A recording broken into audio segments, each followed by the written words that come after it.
Tak kisahlah manusia itu akan duduk dekat mana pun, di mana ada manusia, di situ adanya dabah. Dabah sendiri akan menghukum kita. Kamu adalah kafir, kamu adalah Islam. Kamu kafir, kamu Islam. Kamu Islam, kamu kafir. Assalamualaikum warahmatullahi wabarakatuh. Alhamdulillah. Wassalatu wassalamu ala Rasulillah wa ala alihi wa man wala. Ashhadu an la ilaha illallah wa ashhadu anna sayyidina Muhammad abduhu wa rasuluh. Allahumma salli wa sallim ala sayyidina Muhammad wa ala alihi wa sahbihi wa barik wa sallim, amma ba'du.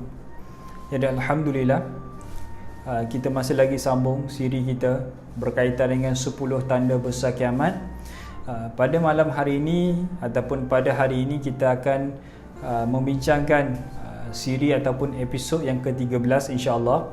Kalau ikutkan sebelum ni kita dah bincang sampai kemunculan Imam Mahdi sudah, kemunculan Dajjal pun sudah, turunnya Nabiullah Isa alaihi salam pun sudah kita bincangkan sebelum ni. Pecahnya tembok Ya'juj wal Ma'juj pun sudah, dan wafatnya Nabiullah Isa alaihi salam dengan Imam Mahdi pun sudah. Iaitu zaman kegemilangan mereka ataupun zaman yang mana Allah suburkan bumi.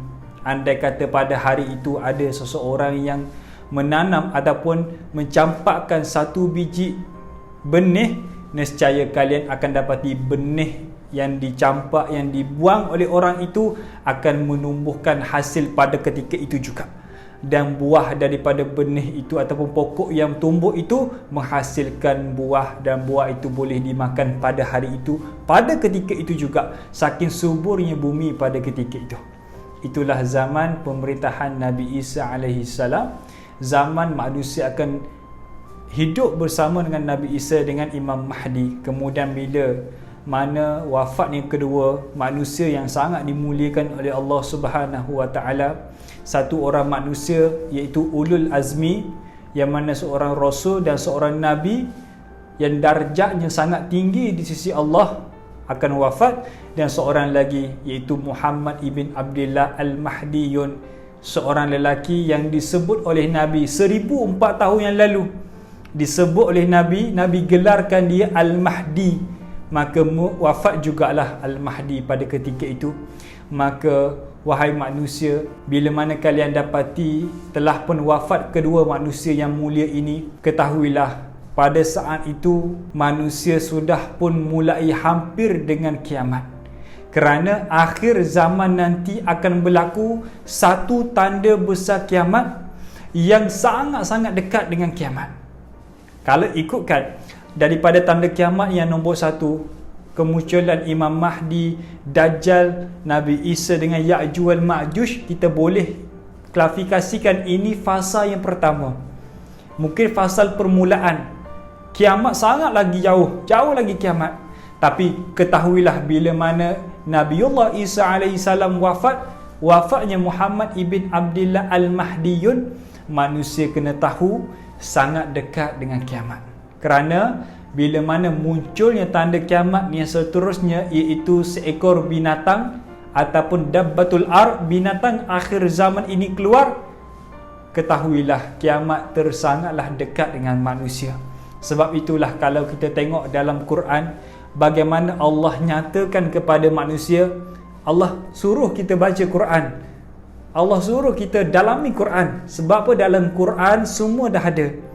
Sebab itulah berkaitan dengan tanda kiamat yang nombor 5 ini Allah dah nyatakan dalam Quran, iaitu dalam surah An-Naml ayat yang ke-82. Boleh buka sama-sama. Yang mana kata Allah Subhanahu wa taala, wa idza waqa'at qawlu alaihim akhrajna, kata Allah, bila mana kami ataupun bila mana sampai satu masa berlaku hukuman untuk manusia, kata Allah, akan datang satu masa Allah akan bagi hukuman untuk manusia dengan Allah keluarkan untuk mereka sejenis binatang daripada bumi, kata Allah. Minal ardi, kata Allah, daripada bumi, dan yang akan menyatakan kepada manusia.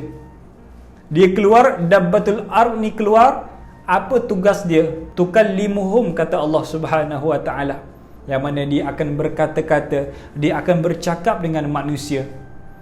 Dan ketika itulah manusia boleh faham apa yang disampaikan oleh dabbatul ard ni, oleh binatang ini. Dan disebut oleh Allah Subhanahu wa taala dia adalah binatang, bukan manusia. Tetapi binatang ini dabbatul minal ardi, binatang daripada bumi. Sebab itulah bila mana kita tengok pandangan para ulama, kita baca Quran, kena tengok juga pandangan para ulama. Apa ulama kata, apa ulama kaji. Sebab itulah antara ulama yang menghuraikan ayat Quran ini antara Imam At-Tabrani. Kata Imam At-Tabrani, keluarnya dabbah itu ketika mana manusia mulai tidak menyuruh kepada kebaikan. Manusia tidak mula seru manusia yang lain kepada kebaikan dan tidak mencegah manusia kepada kemungkaran. Hari ini, ya saya boleh katakan hari ini ramai yang mengajak manusia buat baik, buat sedekah, solat, menuntut ilmu, belajar dan sebagainya. Ramai yang mengajak orang untuk buat kebaikan. Tetapi orang yang melakukan kemungkaran lagi ramai daripada orang yang mengajak kepada kebaikan hari ini. Hari ini saya boleh katakan ada yang mengajak kepada kebaikan, ada. Saya tak nafikan. Tetapi ketahuilah, yang mengajak kepada kebaikan tidak seramai yang melakukan kemungkaran. Sebab apa? Sebab hari ini walaupun ramai orang baik, sangat ramai orang baik pada hari ini, tetapi kebanyakan orang baik itu mereka mendiamkan mulut mereka. Mereka mendiamkan mulut mereka, mendiamkan tindakan mereka, sampaikan bila mana ada sesuatu perkara ketika mana perlu dia untuk berkata-kata, perlu dia untuk bagi penjelasan, tetapi dia memilih untuk mendiamkan diri. Padahal suaranya sangat berharga buat Islam. Padahal suaranya sangatlah adanya kekuatan, tetapi dia memilih untuk mendiamkan diri, yang menyebabkan kemungkaran makin berleluasa pada hari ini. Kemungkaran itu mulai sikit. Bila mana tidak ada orang bendung, bila mana tidak ada orang cegah, maka dia akan bagi besar, lagi besar, lagi besar. Kita imbas kembali bagaimana mulanya kemungkaran berlaku di zaman awal kemunculan manusia. Bila mana wafatnya Nabi Adam alaihi salam, datangnya iblis kepada keturunan Nabi Adam, bawa alatan muzik dan sebagainya, menyebabkan manusia mula tidak menutup aurat dan sebagainya. Itu panjang cerita dia. Maka di sana ada juga pandangan antara Ibnu Katsir pun menghuraikan. Kata Ibnu Katsir, binatang akhir zaman ini ataupun binatang dabbatul ard ini akan keluar pada akhirnya zaman ataupun akhirnya bumi. Semasa manusia, kata Ibnu Katsir, ketika itu manusia telah pun rosak. Ibnu Katsir mengatakan ketika mana dabbatul ard ni keluar, ketika itu manusia telah pun rosak dan meninggalkan perintah-perintah Allah Subhanahu wa taala. Bahkan manusia pada ketika itu mereka menukar agama mereka kepada agama yang batil. Mereka agama Islam, tetapi bila mana mereka melihat ada agama yang mereka menyangkakan agama yang lain itu adalah agama yang baik, agama yang lebih elok, maka mereka menukar agama itu kepada agama yang lagi batil, lagi teruk, lagi teruk, lagi teruk, sampaikan manusia ketika itu mulai lupa kepada Allah Subhanahu wa taala. Dan inilah tanda kiamat yang paling besar. Dabbah ni akan keluar ketika mana Imam Mahdi telah pun tiada. Dabbah akan keluar ketika mana Nabiullah Isa alaihissalam telah pun tiada. Sebab itulah pendapat para ulama, tiga serangkai ini tersangatlah dekat di antara satu sama lain. Tiga serangkai ini sangat dekat. Yang nombor satu adalah dabbah, tidak ikut turutan. Yang kedua adalah dukhan, dan yang ketiga adalah terbitnya matahari daripada sebelah barat. Sampaikan sangat dekat. Saking dekatnya ketiga-tiga ini, ada di antara ulama bagi perumpamaan, nak bagi kita faham, seandainya pada pagi ini keluarnya dabbah, petang ini keluarnya dukhan, dan ketahuilah pada pagi esok akan terbitnya matahari daripada sebelah barat. Ada juga perumpamaan daripada ulama, seandainya pada hari ini terbitnya matahari daripada sebelah barat, petang itu dabbah keluar, esok akan turunnya angin dukhan yang menyebabkan manusia boleh melihat dengan jelas angin dukhan itu. Itulah perumpamaan para ulama dekatnya tiga serangkai ini. Kita boleh tengok fasa nombor satu, tanda besar kiamat, 4 perkara tadi. iaitu Imam Mahdi, Dajjal, Nabiullah Isa dengan Ya'juj wal Ma'juj.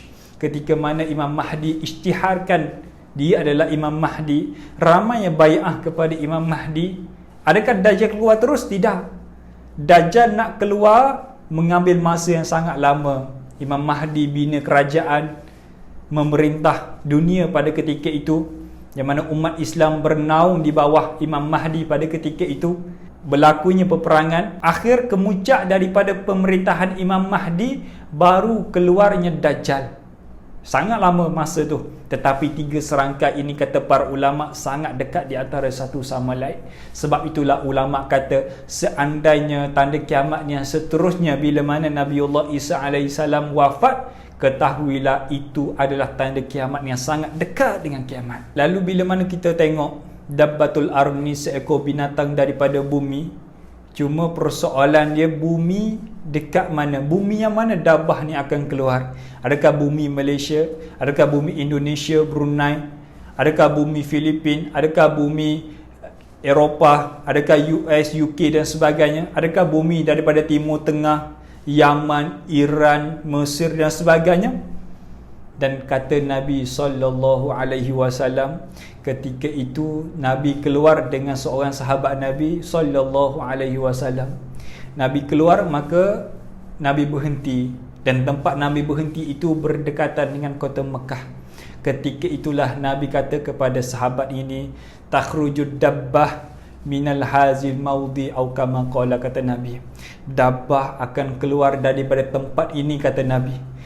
Inilah tempat yang mana Dabbah akan keluar. Dan kata para sahabat, Nabi menyatakan hadis ini, tempat Dabbah keluar adalah sangat dekat dengan Makkatul Mukarramah. Sebab itulah ketika mana Sayyidina Huzaifah Al-Yamani, di antara sahabat Nabi yang banyak meriwayatkan hadis, ketika mana Sayyidina Huzaifah dengar sahaja perihal Dabbatul Ard ni, binatang akhir zaman, Nabi ceritakan kepada Huzaifah. Ketika itulah Huzaifah tanya kepada Nabi, ya Rasulullah, Dabbah ni akan keluar daripada mana ya Rasulullah? Daripada bumi mana Dabbah akan keluar ya Rasulullah?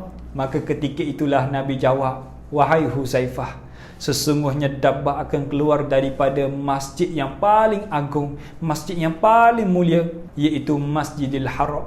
Di sanalah Dabbah akan keluar. Au kama qala, itulah yang Nabi katakan kepada Sayyidina Huzaifah Al-Yamani. Dan bila mana Dabbah ini sudah pun keluar, menunjukkan dirinya kepada manusia. Cuba kita bayangkan, ketika itu manusia sudah pun mulai tahu yang tanda kiamat nombor 1 telah keluar, nombor 2 telah pun keluar, nombor 3 keluar, nombor 4 keluar. Dan manusia tahu yang Nabiullah Isa AS telah pun wafat. Manusia tahu yang Imam Mahdi telah pun wafat.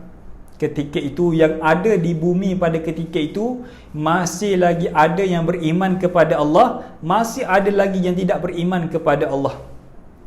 Dan ketika itulah bila mana Dabbah keluar, viral satu bumi menyatakan ada seekor binatang yang mana dia keluar, bahkan dia boleh berkata-kata dengan manusia. Sebab apa?